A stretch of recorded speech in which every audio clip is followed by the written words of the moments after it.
Alright, I'm just making this video to gloat about my sick ass suspense in Svelte. Let's go back here, and we have a deliberate delay on this page, so when I switch over to this page, we can see our loading indicators. Oh my god, that is so sick, dude! And you can see it literally remains like basically the same size, which I think is hard to do. I mean, I could watch this shit literally all day. Wow, and it's not even that hard. I'll show you how to do it. Before I do that, I'll just show you. Holy shit, dude! I need to fix that. This menu is very all the way at the bottom. We have. Okay, so the only thing on this page that's dependent on external data is this button, Stripe Portal, because we have to go into the database, pull out their customer ID, and then we can generate a link that will open up their Stripe Portal. So when we navigate to this page, we're actually streaming the data from this. So the page navigates instantly, and then once that's ready, then the button will be ready. And I just want to show you what happens if we don't use suspense here. Oh, that's not where that goes. Await. All right. So if we await the request. Okay, if we await the request before we send it to the front, here's what happens. So we click billing. It's like a 5-second timeout, and then it transfers. And if you're watching this video, that's probably what you're struggling with right now.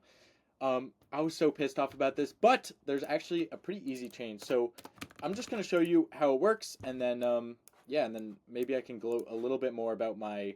Actually, one last gloat about this is actually an iframe, so my app is iframed into another app, and if we navigate to this, we have to pull out the parameters in order to basically authenticate that the user is actually logged in.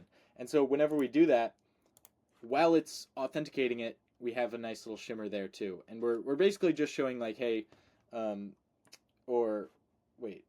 Oh yeah. The reason why that happens is we can't do it on the server. We have to wait for it to load, and then we interact with the iframe container, and then we get the response, and then we can direct them to the right page. So anyways, yeah, let's just jump in. I'm going to show you basically what I was saying is this is what happens when we load our page. Okay, so typically you would have something up here.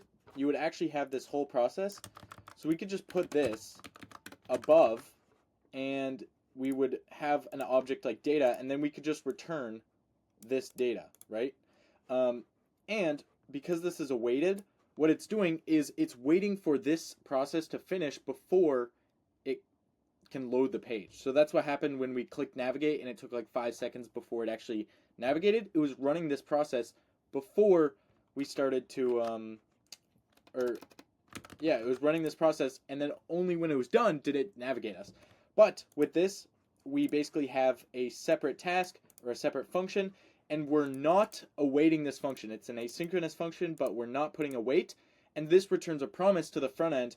And what we do with that is we basically handle that. I have a different variant in my header function, which is where the button is, that basically it says suspense is true for this button. And so all that's going to do is just render the suspense, okay? But the important part is this. So we have hashtag await, and then we're waiting for this data. So we get the data, and you don't want to await this data because this is already kind of resolved. It's a promise. But then data.customerID is actually the promise that we want to wait for, okay? It is the promise. And so we're waiting on that customer ID, and then we do then customer ID. When that's ready, then we can actually render out the full header with our proper URL, and then we finish await, and that's basically all there is to it. So if we come back to this case, what we have is this is the locations page. So if you remember, let's just watch this one more time. Oh my, that is so sick. So what we're doing here is we have this location component, and while we're awaiting the data, which is all locations, so you can see same thing here, we have a function that gets all the locations, and we don't await that, we just return the promise to the front end. We just have like, 10 or whatever components in here, and they all look the same. And then when that data comes in, then we're running an each loop to print out all of these locations. And this is the card itself, so we have a suspense boolean here. And if suspense, we're showing basically just this skeleton. I actually had cursor do it. I was just like, give me a skeleton for loading. And then it just spat out some different divs. And this is actually right. I had to add like flex call and gap and stuff. But then we're putting our shimmer as absolute on top of it. And that's basically all there is to it. Personally, I think shimmer is the goated fucking suspense animation. I hate the loading circle, dude. Like, I use high level. And you go, and there's just loading signals fucking everywhere. It doesn't look nice. It's annoying, dude. Oh my god, look at that. But, you come here, nice shimmer, dude. Oh, yeah. Oh, fucking sick. So anyways. Now, without further ado, I'll show you my shimmer. Ta-da! This is literally all there is to it. Well, there's a little bit more to it. But it's a relative element with heightful, blah, blah, blah.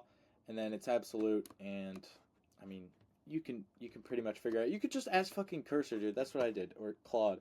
And then, the important part is when you actually want to overlay it on top of an element. Where the hell were we? You just have to make sure to put it as absolute, inset 0, and then overflow hidden. And make sure it has the same rounding. I mean, these classes are probably fucked up. You could probably do better. But then we just drop the shimmer in and it overlays over everything. And then, importantly, we do have Tailwind config. We have an added animation here. So it just transitions between these two things. And I'm thinking about, I don't know, speeding it up or something. But that's literally all there is to it. Yeah, honestly, it took me a couple hours to really get it working. But suspense is fucking sick. It's so nice to click a link in an app and have it just load that page, even if some of the data is suspended, and you can stream, you can do like a waterfall, whatever you want really. I'm enjoying Svelte. Svelte is fucking nice, man. Like, I was doing my project in Next last time, and yeah, I was more of a beginner, but I don't know. It just feels more kind of intuitive, and I'm not typing as much fucking boilerplate where I have to do like a bunch of bullshit, so anyways, that's the video. Like and subscribe.